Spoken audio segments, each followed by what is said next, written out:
Bonjour à tous et merci de nous suivre pour ce flash d'information. On ouvre ce flash d'information avec l'agenda du vice-président de la République, Timoko Millet-Koné, pour la journée d'hier. Le vice-président de la République a reçu en audience hier au palais présidentiel l'ambassadeur de l'Union européenne en Côte d'Ivoire. Le point de cette rencontre avec Viviane Haïma.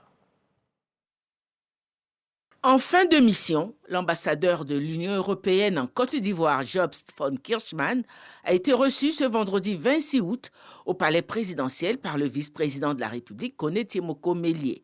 L'ambassadeur Jobst von Kirchmann, qui est venu faire ses adieux à la Côte d'Ivoire après avoir conduit durant 5 années la délégation de l'Union européenne en Côte d'Ivoire, s'est dit heureux et confiant en la poursuite des excellentes relations entre l'Union européenne et la Côte d'Ivoire. On a un peu parcouru les grands chantiers et on a constaté que de plus en plus l'Union européenne et la Côte d'Ivoire s'alignent sur les grands enjeux au monde. Et je peux dire la durabilité, par exemple, qui est en jeu en Europe, mais aussi en Côte d'Ivoire.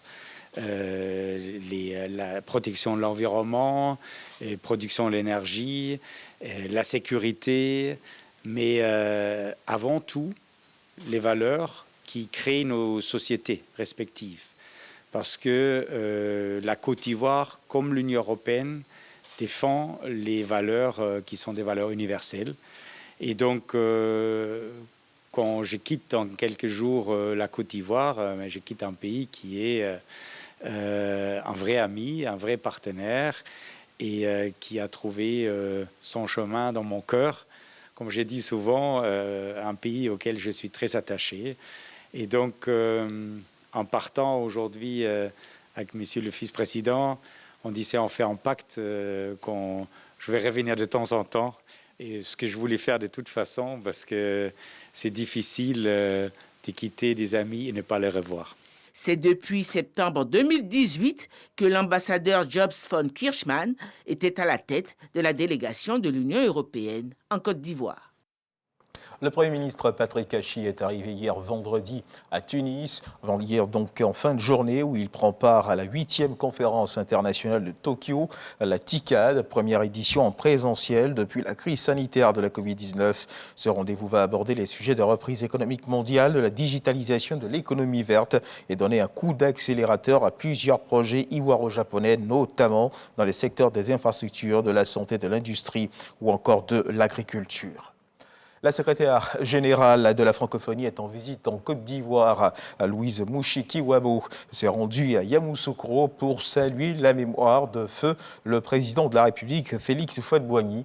Elle a tenu à cette occasion à relever les actions et la vision d'un homme qui a œuvré pour le développement de son pays ainsi qu'à l'intégration africaine.